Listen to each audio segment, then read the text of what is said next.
हैं, अब ये कॉन्सेप्ट आया है कि पहली बात तो इकोनॉमिकली वाइबल चीज़ें खिलानी है और दूसरा ऑर्गेनिक फार्मिंग एक और कॉन्सेप्ट आया है। तो जो इंसेक्ट फीडिंग का कॉन्सेप्ट है ये दोनों में सूटेबल बैठता है। पहली बात तो ये इकोनॉमिकली बहुत ज़्यादा वाइबल है, फिजिबल है, और दूसरा ये कि ये ऑर्गेनिक फार्मिंग के लिए बड़ा बेहतर है, बहुत बेहतर है। तो पहली बात तो आपका जो है इकोनॉमिक लागत कम हो जाएगी, आपका फ़ायदा बढ़ेगा, और दूसरा इस इंसेक्ट फीडिंग से आपके प्रोडक्ट की क्वालिटी बढ़ेगी। आप पहले एक बार इसको कंज्यूम करके जब देखेंगे इसके प्रोडक्ट को, तो उसकी मीट की या एग की जो क्वालिटी है, जो टेंडरनेस है या फिर प्रोटीन की वैल्यू है, प्रोटीन वैल्यू है, वो जो है क्वालिटी इंप्रूव हो जाती है। नमस्कार किसान साथियों, मैं हूं आदर्श और आप देख रहे हैं कृषि संसार यूट्यूब चैनल। मैं आप लोगों के बीच में लाइव स्टॉक और एग्रीकल्चर फार्मिंग की नई नई जानकारियां लेकर आता रहता हूं। जो भाई बहन मेरे चैनल पर नए आए हैं वह सब्सक्राइब का लाल बटन दबाकर बेल आइकन अवश्य प्रेस कर लें। तो आज मैं मुलाकात कराने जा रहा हूं डॉक्टर प्रशांत पांडे, जो नरेंद्र देव प्रौद्योगिकी विश्वविद्यालय से BSc एंड AH हैं, और इस समय यह animal nutrition post graduate Sardar Vallabh भाई पटेल कृषि प्रौद्योगिकी विश्वविद्यालय से कर रहे हैं। तो चलते हैं सर से बातचीत करते हैं एक नए कॉन्सेप्ट के बारे में। नमस्कार किसान साथियों, और आपका इस चैनल पर हमें बुलाने के लिए धन्यवाद। सर, मैंने कई कॉमर्शियल चीज़ों में सुना और देखा कि आमतौर पर ये लोग फिश का और ये सोयाबीन का इत्यादि चीज़ों का फीड बनाते हैं और मछलियों का फीड बना के मुर्गियों को दे रहे हैं। लेकिन एक नई चीज़ मुझे समझ में आई, इंसेक्ट, ये क्या है? इसके बारे में हमारे किसान साथियों को बताइए। अभी जो अब तक जो पोल्ट्री सेक्टर है, पोल्ट्री सेक्टर में फीड बहुत इंपॉर्टेंट रोल प्ले करता है। पोल्ट्री सेक्टर में दो चीज़ें हैं, एक तो पहले आप उनकी रेयरिंग पे खर्चा करते हैं और दूसरा मेन जो खर्चा है वो फीडिंग पे करते हैं। अब फीड वो कमर्शियल कंपनियां बना रही हैं, बड़ी बड़ी कंपनियां हैं, कमर्शियली ये सब चीज़ें बहुत ज़्यादा हाई लेवल पे जा चुकी हैं। इस कंडीशन में जो पोल्ट्री फीड है इसमें आप BIS स्टैंडर्ड देखिए या NRC स्टैंडर्ड देखिए, तो दो चीज़ें मैटर करती हैं। सबसे पहला एनर्जी सोर्स क्या है, जैसे मेज है अपने यहाँ मेनली एनर्जी सोर्स। दूसरा प्रोटीन सोर्स, तो प्रोटीन सोर्स में हम यूज करते हैं फिश मील है या सोयाबीन मील है, इन चीज़ों का हम मोस्टली यूज कर रहे हैं। अब fish meal animal by product है और सोयाबीन मील है ये प्लांट बाई प्रोडक्ट है। इन दोनों चीज़ों में एक सबसे बड़ी खास बात क्या है कि ये हमें पहली बात तो इकोनॉमिकली ज़्यादा कॉस्ट पड़ती है इनकी, और दूसरा इनकी डाइजेस्टिबिलिटी उतनी अच्छी नहीं है जितना कि हम जो नया अभी आपसे बात करेंगे इंसेक्ट फीड की बात करेंगे। अच्छा, अभी जब पिछले आप कई सालों में देख रहे होंगे कि जब से पोल्ट्री इंडस्ट्री ग्रो की है तब से ये हम पोल्ट्री फार्म को बिल्कुल कमर्शियल स्तर पर लाए हैं। लोग पोल्ट्री को केजेज में या फिर डीप लिटर सिस्टम में पालते हैं। आज से आप 50 साल पहले देखिए, जब पोल्ट्री बैकयार्ड फार्मिंग के सिस्टम में थी, 15 से 20 पोल्ट्री को पाला करता था, तो वो इंसेक्ट को पोल्ट्री का बिहेवियर होता है, इंसेक्ट पिकिंग का, इंसेक्ट फीडिंग का बिहेवियर होता है। धीमे धीमे जब कमर्शलाइज हुआ, फीडिंग उनका नेचुरल बिहेवियर है, तो हुआ क्या कि जैसे जैसे चीज़ें कमर्शलाइज हुई, अपने आप ये बिहेवियर उनका गायब होता चला गया कि हमने उनको जो फीड दिया, ऑफर किया, वही उन्होंने कंज्यूम किया, और इसका इफेक्ट उनके मीट पे या एग पे, प्रोडक्ट्स पे पड़ता है। अब क्या है कि इकोनॉमिकली जो वाइबल चीज़ें हैं, अब ये कॉन्सेप्ट आया है कि पहली बात तो इकोनॉमिकली वाइबल चीज़ें खिलानी है और दूसरा ऑर्गेनिक फार्मिंग एक और कॉन्सेप्ट आया है। तो जो इंसेक्ट फीडिंग का कॉन्सेप्ट है ये दोनों में सूटेबल बैठता है। पहली बात तो ये इकोनॉमिकली बहुत ज़्यादा वाइबल है, फिजिबल है, और दूसरा ये कि ये ऑर्गेनिक फार्मिंग के लिए बड़ा बेहतर है, बहुत बेहतर है। तो सर, ये पोल्ट्री में इंसेक्ट फीडिंग का क्या कॉन्सेप्ट है या किस तरह किसानों के लिए फ़ायदेमंद है? अभी जहाँ तक भारत की बात है तो इंसेक्ट फीडिंग कॉन्सेप्ट अपने यहाँ उतना डेवलप नहीं हुआ है, और जो तकनीकी ज्ञान उपलब्ध है वो हमें चाइना, इंडोनेशिया, घाना, इन कंट्रीज से मिला है। तो देखिए, चाइना को छोड़ दीजिए, और जो कंट्रीज है ये इतनी डेवलप नहीं है, हमसे पुअर कंट्रीज हैं, और इन्होंने इसको इसलिए अपनाया है क्योंकि वहाँ के किसान गरीब हैं और वहाँ इतने ज़्यादा रिसोर्सेज नहीं हैं। तो ये हमारे किसानों के लिए बहुत बेहतर तरीका है। अब रही बात कि किस तरीके से इसे अपनाया जा सकता है, तो इसका पहले बात तो महत्व क्या है। सबसे बड़ा महत्व इसका ये है कि ये कम खर्चे की, कम लागत की चीज़ है, और इसके अपनाने का जो तरीका है वो दो तरीके हैं इसके। पहला तो ये है कि आप जो है छोटे किसानों के लिए इसे उपयोग कर सकते हैं, और दूसरा कमर्शियल पोल्ट्री फार्मर्स इसे बड़े स्तर पर यूज कर सकते हैं। तो दोनों तरीके जो है वो अलग अलग हैं और दोनों तरीक़ों में ये आसानी से उपलब्ध होने वाली चीज़ है, संसाधन है। तो इसलिए ये वाइड स्पेक्ट्रम में हर टाइप का किसान इसे यूज कर सकता है। अब आपने क्वेश्चन क्या किया था? मैंने ये पूछा था कि किसानों के लिए किस तरह से फ़ायदेमंद है। हाँ, और इसका कॉन्सेप्ट क्या है? अब फ़ायदेमंद इस तरीके से, पहली बात तो जब आप कमर्शियल फार्मिंग में आप फीड खरीदते हैं तो आपको फीड का ज़्यादा लागत पे करनी पड़ती है। अगर आपको उसी जगह पर कम लागत में अच्छी क्वालिटी का फीड मिलेगा तो पहली बात तो आपका जो है इकोनॉमिक लागत कम हो जाएगी, आपका फ़ायदा बढ़ेगा, और दूसरा इस इंसेक्ट फीडिंग से आपके प्रोडक्ट की क्वालिटी बढ़ेगी। आप पहले एक बार इसको कंज्यूम करके जब देखेंगे इसके प्रोडक्ट को, तो उसकी मीट की या एग की जो क्वालिटी है, जो टेंडरनेस है या फिर प्रोटीन वैल्यू है, वो जो है क्वालिटी इंप्रूव हो जाती है। अच्छा, और दूसरा जो आपने कहा कि किसान कैसे इसे उपयोग कर सकते हैं, तो किसानों के लिए उपयोग करने का जो तरीका है, उनको स्वयं, अभी तक कोई कमर्शियल इंडस्ट्री इसमें वर्क नहीं कर रही है, तो उन्हें स्वयं इसमें अपने आप इनिशिएटिव लेना होगा। और हम तरीका बताएंगे इसका, किस तरीके से आप इंसेक्ट को रेयर कर सकते हैं, किस तरीके प्रोड्यूस कर सकते हैं। तो उस तरीके से चलते हुए खुद ही इसको अपने यहाँ डेवलप करना हो। इंसेक्ट फीडिंग का पोल्ट्री सेक्टर में क्या क्या लाभ है और अब तक इसका बेसिकली कौन कौन से डाटा उपलब्ध है? देखिए, इंसेक्ट फीडिंग के जो लाभ हैं, तो पहला तो लाभ है किसान को कि ये इकोनॉमिकल है। मैं तकनीकी डाटा की बात कर रहा हूँ। हाँ, अभी तकनीकी डाटा हम आते हैं।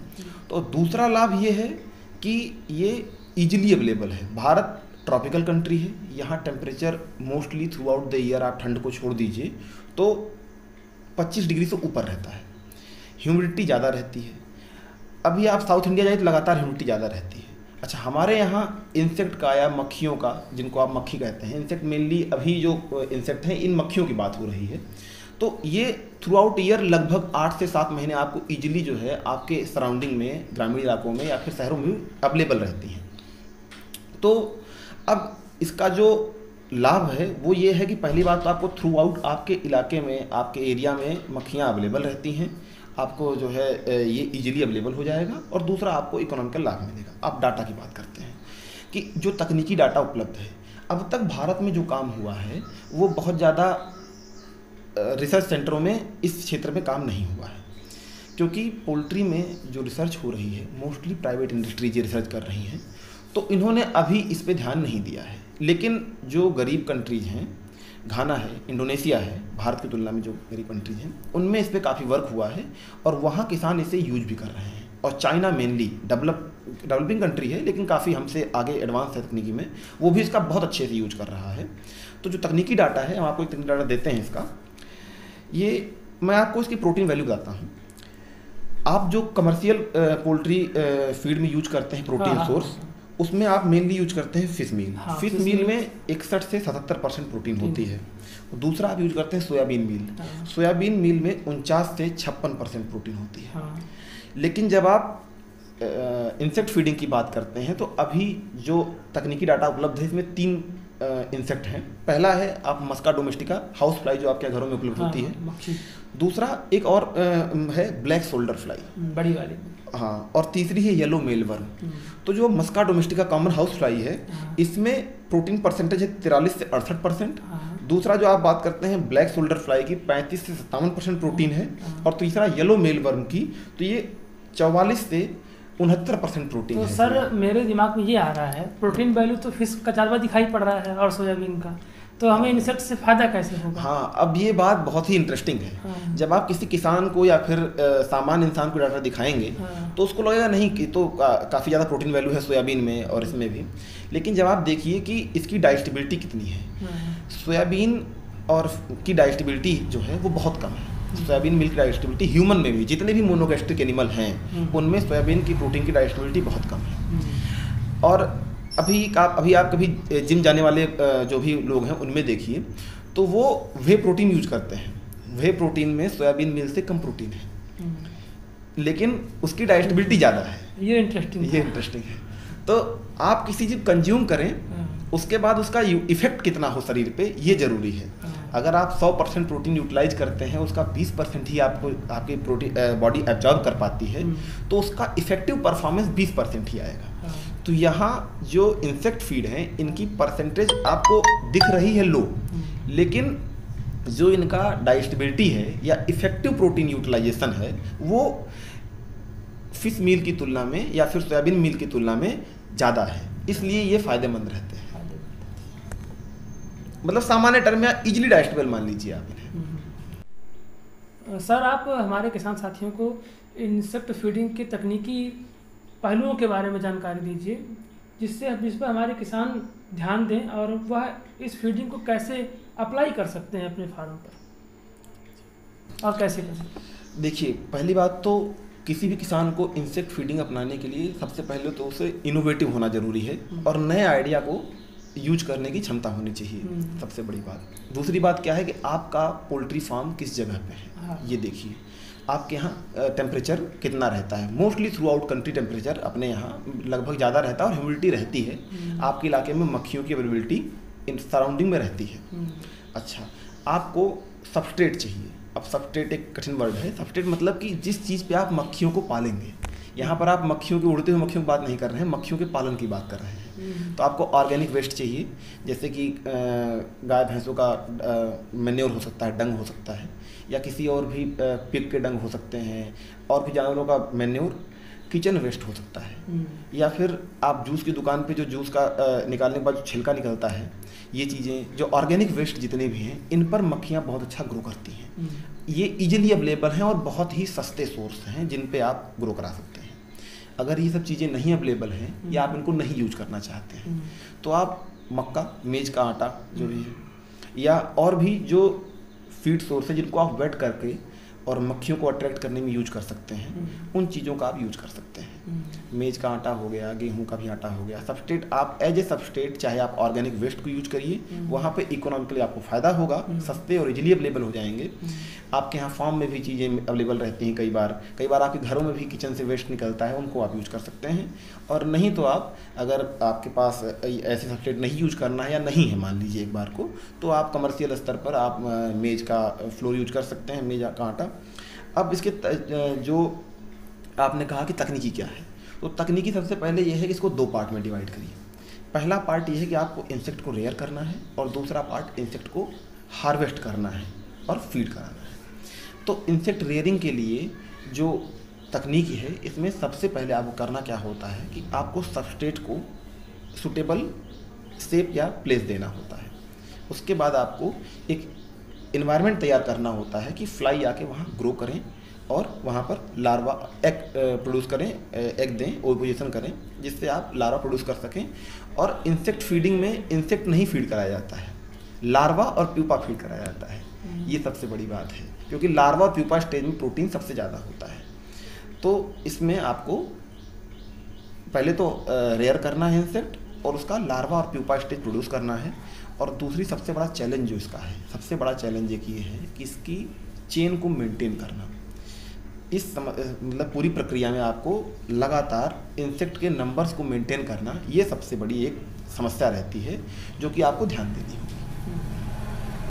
सर मान लेते हैं कि वो फार्मर कर ले गया, लार्वा उत्पादन कर ले गया, उसका अपना सब कुछ चल गया, फिर वह अपनी मुर्गियों को ये फीडिंग कैसे कराए और इसके क्या क्या तरीके हैं, यह भी आप थोड़ा प्रकाश डाल दीजिए। देखिए, इसमें दो टाइप के किसान हैं हमारे यहाँ। हाँ, स्मॉल स्केल फार्मर्स हैं और कमर्शियल बड़े पोल्ट्री फार्मर्स हैं। तो सर मैं चाहूँगा कि पहले आप छोटे किसान के लिए बताइए, क्योंकि भारत में ऑटोमेटिक छोटे किसान बहुत ज़्यादा हैं, कॉमर्शियली तो उतना है ही नहीं। हाँ। और कॉमर्शियली अभी नया कॉन्सेप्ट है, इसलिए मुश्किल भी है। तो मैं चाहूँगा कि आप छोटे किसानों को पहले इसके बारे में सजेस्ट कर दें।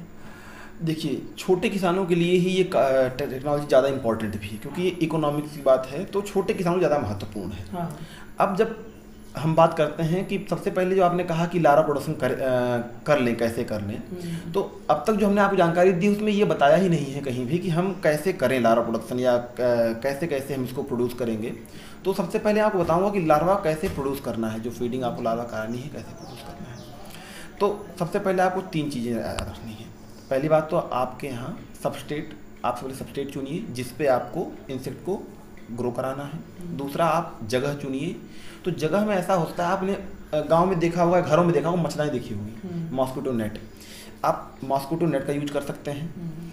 ग्रीन हाउस देखा होगा आपने, जहाँ सब्जियां उगाते हैं, ऐसे ग्रीन हाउस का आप उपयोग कर सकते हैं।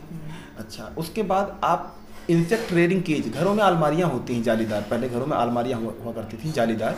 आप ऐसी जालीदार अलमारियों का भी यूज कर सकते हैं। आप उसमें लोहे की जाली या प्लास्टिक की जाली यूज कर सकते हैं।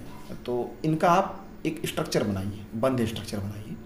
इसके बाद आप एक सबस्ट्रेट चुनेंगे। सबस्ट्रेट वो जो है किचन का वेस्ट हो सकता है, या फिर आपका जो है मेज का आटा हो सकता है, या आपके पास डंग हो सकता है। डंग मतलब गोबर हो सकता है किसी भी जानवर का, जैसे कि पिग का मैन्योर हो गया, कैटल बफलो का मैन्योर हो गया। आप इनको आपस में मिक्स भी कर सकते हैं। इनको मिक्स करके आपको सबस्ट्रेट को एक प्लेटफॉर्म पे, चाहे वो आपका ग्रीन हाउस का कमरा है उसमें फैला दीजिए। अच्छा, या आपने एक मॉस्किटो नेट यूज किया तो आपने सबस्ट्रेट को फैलाया और ऊपर मॉस्किटो नेट लगा दिया। अब उसको आप खोल दीजिए। अभी आप उन पे पोल्ट्री को, वो इंसेक्ट को आने दीजिए। वहाँ पर आपके एरिया में स्पेसिफिक जो इंसेक्ट हैं वो उस पर आएंगे और ग्रो करना शुरू करेंगे। अच्छा, अब दो चीज़ें और हैं। वो जो इंसेक्ट होते हैं वो मेटिंग करते हैं और एग देते हैं। तो मेटिंग करने के लिए आपको सूटेबल इन्वायरमेंट देना है। तो सूटेबल इन्वायरमेंट में अगर आप वहाँ पर पौधा दे दें, छोटा सा पौधा हो, गमला हो, ऐसी चीज़ें हों, तो ये उनको सूटेबल इन्वायरमेंट देते हैं मेट करने के लिए और एक ओविपोजिशन करने के लिए। अब मीटिंग के लिए आपको गमला देना है, या कोई छोटा पौधा हो, या कुछ चीज़ें हो जिन पे वो मक्खियाँ अट्रैक्ट हो, बैठ सकें। दूसरा, इंसेक्ट जो पानी रिक्वायरमेंट होती है पीने के लिए, आपको स्प्रिंकलर की रिक्वायरमेंट होगी। मतलब आप एक जो नाई की दुकान पे स्प्रिंकलर होता है, उसका छिड़काव करना है पानी का आपको सबस्ट्रेट के ऊपर, क्योंकि इंसेक्ट पानी पीते नहीं हैं, वो लीक करते हैं पानी को। तो आपको सबस्ट्रेट पे पानी का छिड़काव करना है, किसी भी तरीके से कर सकते हैं छिड़काव आप। अच्छा, अब उसके बाद आपको सबस्ट्रेट के ऊपर ऐसी जगह प्रोवाइड करानी है जहाँ वो एग डिपॉजिट कर सकें। तो आप पेड़ के पत्तों का उपयोग कर सकते हैं। सबस्ट्रेट के ऊपर पत्ते आप फैला दीजिए, कुछ पत्ते थोड़ी थोड़ी दूर पे पत्ते फैला दीजिए, या किसी बड़े पत्ते, पपीते का पत्ते हो सकते हैं या आम के पत्ते हो सकते हैं, इनका पत्ता आप फैला दीजिए उस पर। उसी पत्तों पर आके वो एग ले करती हैं मोस्टली, या सबस्ट्रेट पे भी एग ले करती हैं, लेकिन पत्ते पर रहेगा तो आपको उठाना आसान रहेगा। या उसके अलावा एक और तरीका है कि आप जो है उनको सबस्ट्रेट पे ही एग ले करने दें, और उसके बाद उसको 2 दिन बाद एक सीट से, जब वो 2 दिन तक एग ले कर लें, आप मान लीजिए आपने 2 जगह, एक कमरे के अंदर 2 जगह सबस्ट्रेट फैलाया, एक पे आपने आज मान लीजिए कि आपने एक पॉलीथीन सीट कवर कर दिया, अब दूसरे पे वो एग ले करना शुरू कर देंगी वही मक्खियाँ। अब 2 दिन के बाद इसको आपने जो है कवर किया, 2 दिन बाद उसको कवर कर दीजिए। कवर करने का मतलब क्या है कि कवर करने पे टेम्परेचर या ह्यूमिडिटी बढ़ती है तो एग जो है वो लार्वा में कन्वर्ट होगा, या जो आप पत्ता यूज किए हैं उनको आपको कलेक्ट करके एक कंटेनर, लोहे का कंटेनर हो, मेटेलिक कंटेनर कोई भी हो, उसमें ट्रांसफ़र करना पड़ेगा। तो अब देखिए, आपने एग लेकर आ लिया, इंसेक्ट आए, आपने पहले कुछ दिन आपने इंसेक्ट आ गए वहाँ पे, आपने मसाले को ढक दिया या कमरे को बंद कर दिया, जिससे वो इंसेक्ट वापस ना जा पाए। कुछ इंसेक्ट अपने आप उस ऑर्गेनिक वेस्ट पे इकट्ठा हो जाएंगे। अब धीमे धीमे उनका, शुरू में आपको लगा नंबर कम है, तो अपने आप वो जो है एक साइकिल चलेगी, कुछ नंबर उनका बढ़ जाएगा। शुरू में आप उनको हार्वेस्ट मत करिए, अपने आप उनका नंबर बढ़ जाएगा। उसके बाद क्या करिए आप कि आपको जब नंबर बढ़ गया, मक्खियाँ आपकी हो गई काफ़ी हद तक मात्रा में, इंसेक्ट हो गए हैं, तो अब आप उन्हें जो है हार्वेस्ट करने की प्रक्रिया पे आइए। तो हार्वेस्ट करने में क्या करना है कि 2-3 तरीके हैं। आप मान लीजिए मक्खियों का आपने रेयर कर लिया, मक्खियों ने उस पत्ते पे जो आपने सबस्ट्रेट बिछाया था या सबस्ट्रेट पे ही एग ले कर दिया है, तो आपको सबस्ट्रेट को कलेक्ट कर लेना है। अब कलेक्ट करके एक मेटेलिक बॉक्स में उसे रखना है, और ऐसा रखना है मेटेलिक बॉक्स, या कोई मान लीजिए आपकी कोई बर्तन है जिसमें 10 सेंटीमीटर से ज़्यादा सबस्ट्रेट की हाइट नहीं होनी चाहिए। पहले आपने ज़मीन पर फैलाया था, अब हाइट 10 सेंटीमीटर से ज़्यादा नहीं होनी चाहिए। अब 10 सेंटीमीटर से ज़्यादा हाइट ना होने का कारण ये है कि उनको ऑक्सीजन सप्लाई मिलती रहे। इसके बाद आप क्या करना है कि जो एग है उसमें वो लार्वा में कन्वर्ट हो जाएगा। 2 से 3 दिन लगता है, लार्वा में कन्वर्ट हो जाएगा। ये आपको दिखाई पड़ेंगे उसमें लार्वा, आप पहचान जाएंगे धीमे धीमे। फिर क्या होगा, जब आप लार्वा में कन्वर्ट कर लें तो उन्हें अब सबस्ट्रेट से अलग करना है, और ये एक बहुत ही टेक्निकल काम है कि लार्वा को सबस्ट्रेट से अलग करना, जिनको आपको फीड कराना है। तो छोटे किसान क्या कर सकते हैं कि आप ये सब करिए ही मत। जब छोटे किसान की बात होती है, आप पोल्ट्री को सबस्ट्रेट पे छोड़ दीजिए, वो खुद उसको फीड कर लेंगे। उन्हें पता है, क्योंकि उनका नेचुरल इंस्टिंक्ट है, उनको पता है कि ये हमें फीड है हमारे लिए, वो खुद ही उस सबस्ट्रेट पे से लार्वा को फीड कर लेंगी। अच्छा, अब ये तरीका बहुत ही आसान है। आपके पास कम पोल्ट्री हैं, आपने सबस्ट्रेट को कवर किया, पॉलीथीन सीड से कलेक्ट नहीं किया, कवर किया, और उसके बाद 2 दिन बाद जब एग जो है लार्वा में कन्वर्ट हो गया, आपने पॉलीथीन सीड हटाई और सबस्ट्रेट को बाहर लाए इस रूम से और पोल्ट्री को छोड़ दिया उस पर। पोल्ट्री ने उसे पिक कर लिया, खा लिया। लेकिन इसमें दिक्कत ये है कि ये छोटे किसानों के लिए वायबल है, फिजिबल है, आसान तरीका है। लेकिन अब आप जो है दूसरे किसानों की बात करें, बड़े किसानों के लिए आप मतलब कॉमर्शियली जो किसान मुर्गी फार्म कर रहे हैं या पोल्ट्री चला रहे हैं, तो वो इस चीज़ को कैसे अपनाएं और उनको इसमें कैसे लाभ होगा? हाँ, सबसे कठिन तो मुझे ये कठिन लग रहा है। लेकिन आप ज़रूर उस पर सुझाव दें और हम आशा करेंगे कि हमारे किसान इसको अपनाने में भी देरी नहीं करेंगे। जहाँ बड़े किसानों की बात करते हैं तो वहाँ ये दिक्कत आती है कि अगर वो 1000 बर्ड है मान लीजिए उनके पास और उनको छोड़ देंगे वो सबस्ट्रेट पे, तो उनके लिए उनको मैनेज करना बड़ा मुश्किल हो जाएगा। 1000 बर्ड को एक बार निकालना, सबस्ट्रेट तक ले जाना और सबस्ट्रेट से वापस लाके जो है आप वहाँ पर रखेंगे तो बड़ा मुश्किल काम हो जाएगा ये, और ये फिजिबल भी नहीं है। अब इस कंडीशन में क्या है कि आपको लार्वा को कलेक्ट करना होता है सबस्ट्रेट के अंदर से और पोल्ट्री को प्रोवाइड कराना होता है। तो तरीका तो बेसिकली यही है।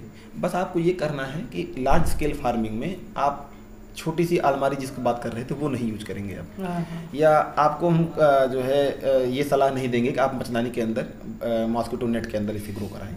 तब आपको ग्रीन हाउस जैसे रूम की ज़रूरत पड़ेगी, बड़े रूम की जरूरत, या किसी कमरे की ज़रूरत पड़ेगी जहाँ नेचुरल लाइट आती हो, या नॉर्मल लाइट भी यूज कर सकते हैं। टेम्परेचर थोड़ा सा अगर ग्रीन हाउस घरों में, पॉली बैग वाले घरों में ज़्यादा रहता है और इंसेक्ट को ज़्यादा टेम्परेचर चाहिए होता है तो वो फ़ायदेमंद रहते हैं। लेकिन अगर आपका घर ऐसी जगहों पे है, इलाका ऐसी जगहों पे है पोल्ट्री फार्म जहाँ पर टेम्परेचर मेंटेन रहता है, तो आप कमरे में भी इसे कर सकते हैं। तो अब आप क्या कीजिए, सबस्ट्रेट को पॉलीथीन शीट से कवर किया था, आप 2 दिन बाद पॉलीथीन शीट को हटाएंगे, सबस्ट्रेट को इकट्ठा कर लेंगे। अब आप इसको क्या करेंगे कि एक मेटालिक कंटेनर में जिसमें हाइट 10 सेंटीमीटर है उसमें आपने इसे बिछा दिया। 2 दिन तक एग जो है लार्वा में कन्वर्ट हो गया था पहले ही। अगर ऐसा हुआ है, आपने पॉलीथीन शीट फैलाई तो ठीक है, और नहीं तो आप उसे 2 दिन उसमें छोड़ दीजिए। जब वो आपको दिखने लगे कि लार्वा बन गए हैं तो इसमें 3 तरीके हैं आपको लार्वा को अलग करने के। लार्वा का नेचर होता है पहला कि वो क्रॉल आउट करता है। क्रॉल मतलब चलना, मान लीजिए निकल के अपने आप बाहर आता है। तो वो क्यों बाहर आएगा? एक तो पहली बात कि वो मॉइस्चर ज़्यादा हो जाए, पानी ज़्यादा हो जाए तो बाहर आएगा। तो आप सबस्ट्रेट पे पानी का छिड़काव कर दीजिए। जैसे ही पानी बढ़ता जाएगा उसमें ज़्यादा पानी भर नहीं देना है, छिड़काव करना है, मॉइस्चर बढ़ेगा, लार्वा अपने आप जिस बर्तन में आप रखा है साइड से बाहर आना शुरू करेगा। आप उसको इकट्ठा कर दीजिए। नहीं तो दूसरा तरीका है कि आप उस पर एक जालीदार या छेददार कोई भी सरफेस लीजिए, प्लेट लीजिए, बड़ी सी शीट जिसमें छेद हो, जिसमें से लार्वा निकल सके, कोई भी मेटालिक शीट जिसमें जाली हो या प्लास्टिक शीट, उस पर सबस्ट्रेट को फैला दीजिए और ऊपर से तेज रोशनी का बल्ब जला दीजिए। लार्वा अपने आप उस छेद के रास्ते नीचे चला जाएगा। रोशनी से वो बाहर जाता है तो अपने आप वो नीचे निकल जाएगा। नीचे आप कोई ट्रे लगा के रखिए जिसमें अपने आप इकट्ठा हो जाएगा। ये 2 तरीके हो गए। तीसरा तरीका एक और है, कन्वेंशनल तरीका है, आसान तरीका है। आप पानी गर्म करिए, ज़्यादा गर्म नहीं, हल्का सा गर्म पानी, करीब 40 से 50 डिग्री सेल्सियस, 60 डिग्री सेल्सियस तक गर्म करिए, 50 तक। सबस्ट्रेट के बर्तन को उसमें डुबो दीजिए। जैसे ही नीचे से धीमे धीमे गर्मी पाएगा वो, लार्वा अपने आप क्रॉल आउट करके बाहर निकल जाएगा। आप उसे कलेक्ट कर लीजिए। ये 3 तरीके हैं आपको लार्वा को अलग करने के। अब आपने लार्वा कमर्शियल स्केल पर अलग कर लिया और उसके बाद आप क्या करना है, आप उसे 1 दिन तक लार्वा को फीड मत दीजिए, छोड़ दीजिए ऐसे ही, और उसके बाद आप पोल्ट्री को फीड करा दीजिए। दूसरी बात क्या है, अगर आपके पास मान लीजिए तुरंत ज़्यादा स्केल प्रोडक्शन हो रहा है और आप उसे तुरंत फीड नहीं करा रहे हैं तो आप उन्हें सुखा लीजिए, सन ड्राई कर लीजिए, या फिर आप 4 डिग्री सेल्सियस पर उन्हें फ्रीजिंग कर लीजिए। दोनों तरीके हैं, ड्राई कर लीजिए सन ड्राई, या फिर आपके पास सन ड्राई का ऑप्शन नहीं है, ज़्यादा जगह नहीं है, धूप में नहीं सुखा सकते हैं तो उन्हें आप फ्रीज कर दीजिए 4 डिग्री सेल्सियस पे। आप उन्हें आराम से फीड करा सकते हैं। ये हो गया लार्ज स्केल पे। लेकिन लार्ज स्केल पे एक अभी बात नहीं हुई, या छोटे स्केल पे भी एक बात नहीं हुई है कि आप नंबर ऑफ इंसेक्ट कैसे मेंटेन करेंगे। हाँ, कि अगले दिन भी लार्वा फिर हमें कैसे मिलेगा। तो बार बार तो आप मॉस्किटो लगा के मक्खी बुलाएंगे नहीं बाहर से। तो उसमें से कुछ लार्वा आपको, जो मैंने कहा 1 दिन फीड नहीं देना है, वो जिनको खिलाना है आपको, पोल्ट्री को जो प्रोवाइड कराना है, उनको आप फीड नहीं देंगे। लेकिन कुछ लार्वा जिनको आप प्रॉपर फीड देंगे, सबस्ट्रेट पे ही छोड़ देंगे, एक तरीके से जान लीजिए सबस्ट्रेट पे छोड़ देंगे जिससे वो अपनी फीडिंग करे और दोबारा इंसेक्ट जो है डेवलप हो सके। उस नंबर को मेंटेन करने के लिए आप दोबारा मक्खी पैदा हो सके, सबस्ट्रेट पे छोड़ देंगे। जैसे आप एक काम करिए, मान लीजिए कमरा है आपके पास, आपने 5 जगहों पर सबस्ट्रेट को फैलाया, तो आप एक जगह मान लीजिए कि आप उसको इंसेक्ट के नंबर को मेंटेन करने के लिए चला रहे हैं और उसको चलते रहने दीजिए, उसमें ग्रो करने दीजिए, दोबारा पेरेंट्स मिलते रहेंगे और लार्वा हमको भी मिलता रहेगा। अब 4 जगहों पर आप क्या करिए, उसका जो है हार्वेस्ट करते रहिए और 5वीं जगह से आप नंबर मेंटेन करते रहिए, तो इससे आपकी पोल्ट्री इंसेक्ट का नंबर मेंटेन रहेगा। अच्छा, अभी आपको ये मतलब लगेगा कि ये इतना ज़्यादा लार्वा प्रोड्यूस नहीं होगा, लेकिन एक तरीके से कि पोल्ट्री की जो डाइट है वो बहुत ज़्यादा नहीं है, पहली बात। दूसरी बात क्या है, क्वालिटी फूड की बात होती है, तो इसमें क्वालिटी ज़्यादा है। जब क्वालिटी रहेगी तो अपने आप उसकी इफेक्टिवनेस आपको फीड पे दिखाई पड़ेगी। हो सकता है आपको साथ में, मतलब ऐसा नहीं कि साथ में आपको फीड नहीं देना है, फीड देना है आपको साथ में। पहली बात, उसकी फीड की रिक्वायरमेंट कम होगी, और दूसरा जो आप फीड दे रहे हैं उसके साथ इंसेक्ट फीडिंग कराने पे आपको बहुत अच्छी ग्रोथ मिलेगी। अच्छा, इंसेक्ट फीडिंग हमारे किसान साथी फ्री रेंज मुर्गी फार्म में भी कर सकते हैं, और कॉमर्शियली अगर वो बंद कमरे में रखते हैं तो भी वो उनको दे सकते हैं। फ्री रेंज में तो बहुत बेहतर है ये।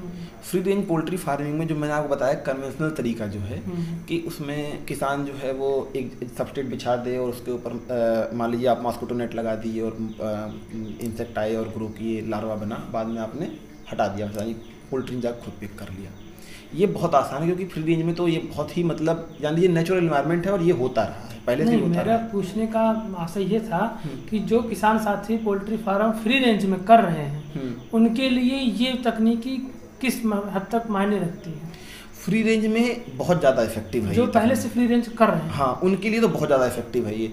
बस उनको क्या है कि ये चीज़ें वो कमर्शियल सेक्टर को देख के इन्फ्लुएंस हो गए और ये भूल गए हैं इस चीज़ को। सही बात तो ये है, कमर्शियल सेक्टर को देख के इन्फ्लुएंस होके वो पूरी टोटली फीड पे डिपेंडेंट हो गए हैं। उन्हें अपने कन्वेंशनल तरीके पे आ जाना है। फ्री रेंज करने के बाद भी फीड उपलब्ध कराते हैं। हाँ, फीड उपलब्ध कराते हैं, फीड आप उपलब्ध कराइए, लेकिन एक ऑप्शन दीजिए और देखिए कि पोल्ट्री उस ऑप्शन को ज़्यादा बेहतर चूज करेगी। जब आप इसको करके देखेंगे तो आप देखेंगे कि पोल्ट्री फीड पे नहीं इंसेक्ट की तरफ ज़्यादा अट्रैक्ट होगी। आप जितना इसे इंसेक्ट प्रोवाइड कराएंगे वो फीड की जगह इंसेक्ट को ज़्यादा, यानी वह मुर्गी का नेचुरल बिहेवियर है, नेचुरल फूड है। आप कमर्शियल की जब आप बात करेंगे तो कमर्शियल में आपको ये चीज़ें प्रोड्यूस करनी पड़ेंगी, एक कमर्शियल तरीके से कमर्शियल स्केल प्रोड्यूस करना पड़ेगा। और दूसरा एक बात मैं और कहूँगा कि जैसे जो हमारी प्राइवेट इंडस्ट्रीज हैं, आप जिनसे फीड लेते हैं, आप बड़े फार्मर हैं, तो आपका इन्फ्लुएंस होता है उन कंपनीज पे, क्योंकि आप उनसे फीड ले रहे हैं। तो आप उनको भी ये जो है सलाह दीजिए, एडवाइस दीजिए। उनके भी कस्टमर उनके एग्जीक्यूटिव होते हैं, सपोर्ट होता है जो भी, उनको भी आप सलाह दीजिए कि पहले आप खुद करिए, थोड़ा सा आप उन्हें बताइए कि हम ये कर रहे हैं और वो कमर्शियली आपको ये चीज़ प्रोवाइड कराएं। तो जब आप उनको दिखाएंगे कि हमने अपने फार्म पे ये चीज़ किया है, हमारी पोल्ट्री इसमें इंटरेस्टेड है, तो उनको खुद भी लगेगा कि हाँ, हमें इस चीज़ पे ध्यान देना होगा। ये टेक्नोलॉजी जो बाहर उपयोग की जा रही है, चाइना में, इंडोनेशिया में, घाना में, उसको वो इंडिया में लेके तब आएंगे। मतलब कॉमर्शियली इसको प्राइवेट सेक्टर वाले स्टार्ट करना प्रारंभ कर दें। हाँ, ये तभी करेंगे जब आप उसमें इंटरेस्टेड हों, क्योंकि देखिए बात क्या है, ये स्पेस रिक्वायरमेंट बहुत ज़्यादा है इसकी, पहली बात तो। और कमर्शियल जो इंडस्ट्री चल रही हैं उनके पास इतना स्पेस नहीं है, और देखिए उन्हें इकोनॉमिक फ़ायदा कन्वेंशनल फूड जो आप दे रहे हैं इसमें ज़्यादा फ़ायदा है, अभी जो चल रहा है इसमें ज़्यादा फ़ायदा है। हाँ। तो इसकी तरफ तभी वो ट्रेंड करेंगी, मूव करेंगी, जब आप उनसे इस चीज़ की डिमांड करेंगे, तब ये मूव करेंगी। तो आपको पहले अपने यहाँ करना है छोटे स्केल पे, और उन्हें बताना है कि ये बहुत ज़्यादा मतलब पोल्ट्री इसमें इंटरेस्टेड है, इस फीड में मुर्गियाँ ज़्यादा अट्रैक्ट होती हैं इसमें, और आप करके देखिए तो ये देखेंगे कि आप नेचुरली पोल्ट्री फीड की तुलना में इंसेक्ट को ज़्यादा प्रेफर करती है। जी।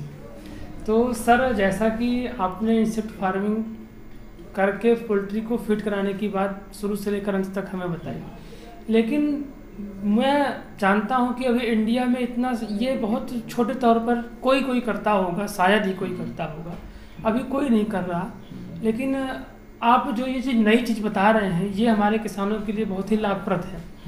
मैं चाहता हूं कि अगर मैं कुछ पूछने से रह गया हूं, या हो सकता है कि कुछ ऐसी चीज़ें जो आप भी अभी ना बताए हो हमारे किसान साथियों को, तो मैं चाहूँगा कि आप उस पर भी अपना थोड़ा सा प्रकाश डाल दीजिए, कि जिससे किसान साथियों को ये ना लगे कि ये चीज़ अगर मैं करूँगा तो ये समस्या छूट गई, या सर ने ये नहीं बताया। और आप हमें आश्वासन दीजिए कि अगर हमारे कस्टमर के, हमारे सब्सक्राइबर व्यूअर हमें आपसे कुछ क्वेश्चन करें तो हम कैसे आप तक आप उनका क्वेश्चन आप तक कैसे पहुंचाएंगे, साथ साथ आप इसको भी इंक्लूड कर दीजिएगा। देखिए, पहली बात तो जैसे आपने बहुत सारी चीज़ें हमसे पूछी, हो सकता है कुछ चीज़ें रह गई हों। जैसे कि ये है कि इंसेक्ट फीडिंग जो ये कॉन्सेप्ट है ये सिर्फ पोल्ट्री में नहीं है। जैसे पिगरी के जो किसान हैं, पिग फार्मिंग के, या फिर कैटल बफलो की आप छोड़ दीजिए सिर्फ, क्योंकि कैटल बफलो में इंडिया में इसकी एक्सेप्टेंस नहीं है और मैं भी इसको एडवाइस भी नहीं करूँगा क्योंकि इस पर रिसर्च ज़्यादा नहीं हुई है। तो आप मोनोगैस्ट्रिक एनिमल, जो एक साइंटिफिक टर्म है, मोनोगैस्ट्रिक एनिमल जो ओमनीवोर हैं, जो नॉनवेज भी खा सकते हैं एक तरीके से और वेज भी खा सकते हैं, आप पिग में और पोल्ट्री में दोनों में इसे उपयोग कर सकते हैं। ये कहना कि सिर्फ इंसेक्ट फीडिंग पोल्ट्री में है नहीं, फिशरी में भी इसे आप उपयोग कर सकते हैं, ये भी ओमनीवोर है। तो पहली बात तो आपको ये कि आप इसका उपयोग सिर्फ पोल्ट्री तक मत सीमित रखिए, समझिए कि ये मोनोगैस्ट्रिक एनिमल जो भी हैं, पिगरी है या पोल्ट्री है, फिश हैं, इनमें आप उपयोग कर सकते हैं। दूसरी बात क्या है कि अपने यहाँ इथिकल इशूज बहुत ज़्यादा है। इथिकल मतलब कि सामाजिक इशू जो होते हैं बहुत ज़्यादा है। तो इंसेक्ट फीडिंग हो सकता है आपको लगे कि मतलब सामाजिक समस्या है थोड़ी सी, क्या एक तरीके से कि हाँ कि आप मक्खी फीड करा रहे हैं, इंसेक्ट फीड करा रहे हैं। लेकिन देखिए, ये पोल्ट्री का नेचुरल बिहेवियर है, तो थोड़ा सा आपको इसको समझना होगा कि उसका नेचुरल बिहेवियर है और आपको लोगों को समझाना भी होगा, कन्विंस करना होगा लोगों को। ये बात, ये समस्या मेरे साथ जब मैं इस बारे में अपने यहाँ डिपार्टमेंट प्रोफेसर से बात कर रहा था तो मुझसे ये लास्ट क्वेश्चन इस पे सेमिनार में यही पूछा गया था कि भारत में इसके एक्सेप्टेंस के बारे में क्या आपके पास कोई डाटा है। मेरे पास उस समय कोई डाटा नहीं था, आज भी कोई डाटा नहीं है क्योंकि किसी ने इस बारे में सर्वे नहीं किया है। तो इसकी इथिकल एक्सेप्टेंस को आपको समझना होगा थोड़ा सा कि मतलब लोग सामाजिक रूप से इसे एक्सेप्ट है ही, क्योंकि जो सामान्य वर्ग के कुछ लोग हैं मुर्गियां खाते भी हैं लेकिन वो पालना पसंद नहीं करते। अच्छा, वो पालना कोई पाल भी रहा है तो सोचेगा मक्खी खिलाएंगे, तो कुछ समस्या तो है, कुछ समस्या आ सकती है। इस जगह पे आपको थोड़ा सा ये सामाजिक जो है लोगों को इन्फ्लुएंस करना होगा कि ये इसका नेचुरल बिहेवियर है। अगर आप पोल्ट्री को छोड़ देते हैं बाहर, जागरूक होना जरूरी, किसान को बताना होगा लोगों को कि ये गलत नहीं है, ये मतलब अलग चीज नहीं है, ये इसका नेचुरल बिहेवियर जो हम भूल गए हैं, जो हम कमर्शियल पोल्ट्री फार्मिंग करते हैं भूल गए कि इसका नेचुरल बिहेवियर है। तो ये चीज़ है। अच्छा, और दूसरी बात जो आपने कहा कि कोई समस्या हो तो हमारे व्यूअर अगर आप कुछ क्वेश्चन पूछना चाहें तो हम आपसे कैसे कांटेक्ट? देखिए, आपका जो आप जो चैनल ये मुहिम चला रहे हैं चैनल से, आपने बहुत सारी जानकारी जो है किसानों को दिया होगा, किसी पोल्ट्री फार्म के ओनर से मिलके, या मान लीजिए आपने किसी भी लाइव स्टॉक के ओनर से मिलके बहुत जानकारी दी होगी, उन्होंने बहुत सी जानकारियाँ दी भी होंगी।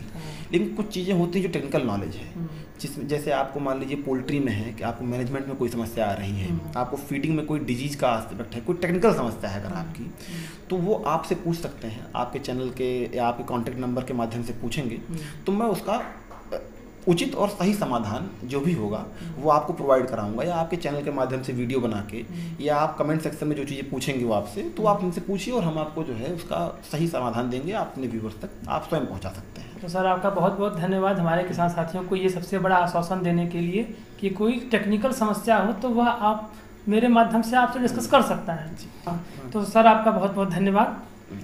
धन्यवाद आपका भी कि आपने किसानों के बारे में सोचा और चैनल चला रहे हैं आप, और थोड़ा सा हम भी इसमें अपना सपोर्ट दे रहे हैं, नॉलेज को, ज्ञान को लोगों तक पहुंचाने में। धन्यवाद।